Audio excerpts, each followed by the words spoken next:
Hi there, it's Margaret Crenshaw with the Perdome team at Carolina Realty Group, and today we're talking real estate stuff again. And today I am welcoming back Meg Herman of Goosehead Insurance. She's come back to speak with us today. Thanks for joining us. Great to be here. Thank you, Margaret. You're welcome. And we've had such a incredible response to the last time Meg came and spoke with us. Everybody wanted to know a little bit more about flood insurance. They said to me, oh my gosh, we are running adrift in a sea of information about flood insurance. So Meg is here today to throw us a buoy in order for us to stay afloat. I love it. I love it. So let's talk flood. Let's do it. Fun with flood, as I say. Meg is the insurance agent that just loves talking about flood.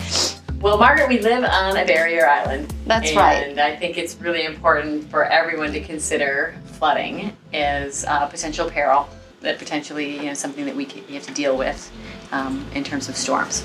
So one thing I will tell people, and I tell my clients, is that it's really important to do your homework and to research the property and understand what your flood risk is. We have had a really tremendous thing happen back in March of 2023, and our FEMA map, reevaluated the properties here in Beaufort County. So that was a good thing. 14,000 properties on Hilton Head were reevaluated from a high-risk zone to a more moderate risk zone. Yes. So high-risk are flood zones A and B. Now, that was in March 23rd, 2021. Earlier this year. Yeah, okay. Earlier this year. So many people will say to me, this is such a funny thing, now I'm no longer in a flood zone. I'm like, well, actually, we all live in a flood zone. We sure do. Whether it's a high-risk zone or a low-risk zone. Okay, so let's dive into that. Yep, so flood zones B, C, and X shaded, those are all of our moderate or lower-risk flood zones. In those zones, if you have a mortgage, your mortgage lender will not require flood insurance. But I still think it's a great idea. Oh, yeah, definitely. So that's something just to be thinking about, so I hear clients all the time saying, oh, I'm not in a flood zone. We all live in a flood zone. We all live in a flood zone, yes. The ocean is right there. It's right there. Next to the sand. Yes, correct. So all the good reasons to carry flood are?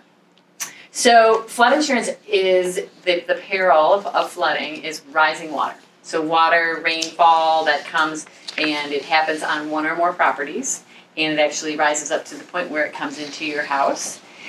One thing to think about in terms of flood insurance, that what we call a storm surge, when, if we were to have a hurricane and that big wave that they talk about on the Weather Channel, the storm surge, if that were to be on your property, that would be a flood and not covered by your homeowner's insurance.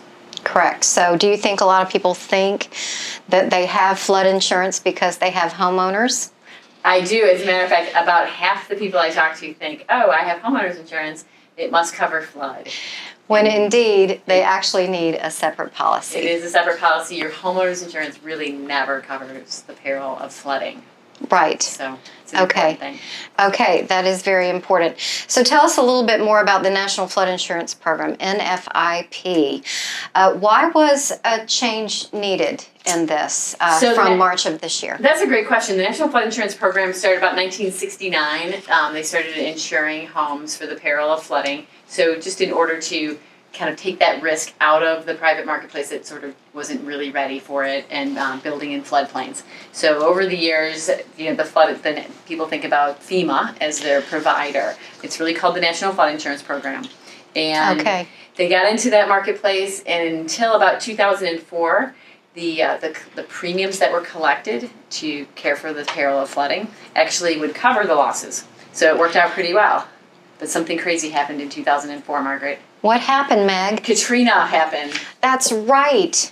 That's right. So Hurricane Katrina came along, and then we've subsequently had other tremendous flooding hurricanes. And so the National Flood Insurance Program has actually had a sort of a losing ratio in terms of the premiums collected to what's been paid out. So they sort of had to reassess things a little bit and figure out how they could stay afloat in all of this. Throw them a buoy. Throw them a buoy, that's right. So yes, FEMA has come up with a new way of rating flood insurance. It's called Flood 2.0. And as of October 1st, any new flood insurance policy would be rated in the new 2.0 system. And then as of April 1 in 2022, any policy renewing will renew with a 2.0 rate. Okay. That's pretty important stuff to know. What are the renewal expectations then for 2022? Well, most of what we've previously known about flood insurance is still important. It's still important to get your elevation certificate. It's still important to know the elevation of the home and actually the elevation of the first floor of the home. So all of that can be found on something called an elevation certificate. Which realtors are running around trying to find all the time Still if important. the sellers don't have them.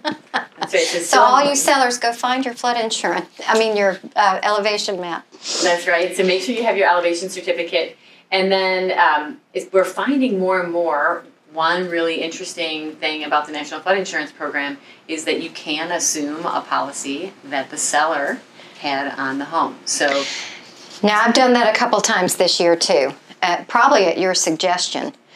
Hooking the buyer up with the insurance company for the policy that's currently in place. correct. So what we're talking about is a policy transfer. And people will say, why don't I just get a new policy?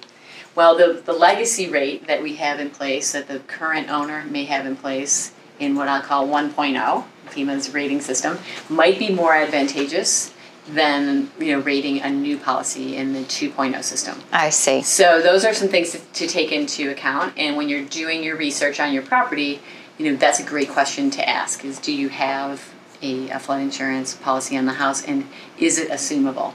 We're really asking, is it a part of the National Flood Insurance Program? This is why I have to talk to Meg about this, because I need to be schooled. These are not necessarily things that I'm going to, just like Finding Nemo. These are things that I'm not necessarily going to remember all the details for, but as a realtor, I align myself with professionals like Meg who are local to our area and who know this. So this is fantastic information. Let's press forward. So the prior NFIP rating factors were rated how versus now? Yep, so we use flood zone, those risk zones that we talked about, low, medium, and then the high risk zones. So those are important. Also the elevation of the ground, the elevation certificate will show the elevation of the house relative to the ground, so that's also important.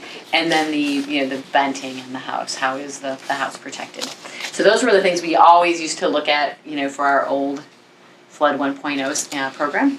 And in Flood 2.0, your proximity to a flood source, which is So that's changed. the Atlantic Ocean. Right. They're using a global positioning program in order to actually rate the insurance. So the closer you are to a flood source, potentially, the more impact you might see on the new rate. Okay. And then value of the home, too.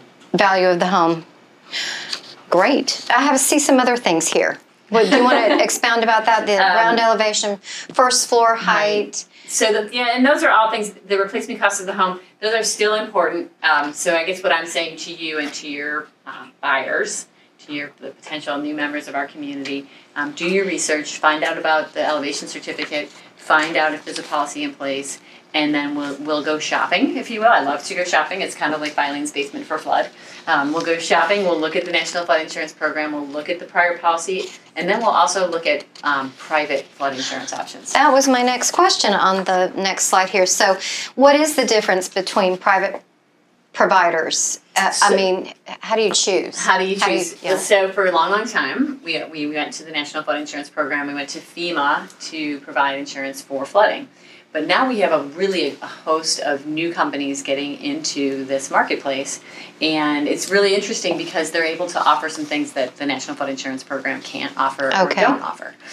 They can actually insure your home for more value, which is interesting. So the National Flood Insurance Program only provides $250,000 of dwelling coverage and $100,000 of coverage for your contents. In the private market, you can potentially have higher limits on the same policy, so that's cool. They offer, coverage for your pool, coverage for things like loss of use if you have to move out. to get your home repaired. Wow, yeah, that's huge. And there's coverage for that too. So there's a lot, it's a more robust typically offering than potentially what you can get from the FEMA product. Gotcha. So great to have somebody like you that can navigate our buyers and sellers through all the different companies that they have to choose from. So how is this translating then, all of this to homeowners? So I think what I would do is every home, I know you and your team are great professionals. On every home, I think, get involved early with an insurance professional, local insurance professional, so you can evaluate the flood risk, get all the data together, the elevation certificate, current declarations page, and then start looking at, do we stay with this option or do we move to, potentially is there a more cost-effective program Absolutely. in the private market? So I feel like with the flood insurance, it's almost like homeowners insurance. We're gonna look at a variety of options, and we're gonna select the right flood policy for your clients. Yes. Just like we are with the homeowners. Yes. In fact, what I do typically when we're still riding around in the car looking for property is, of course, I've always recommended that my buyers call the lender before they've even gotten in my car. But then once we're driving around, I say, now is a good time to talk to a local insurance provider.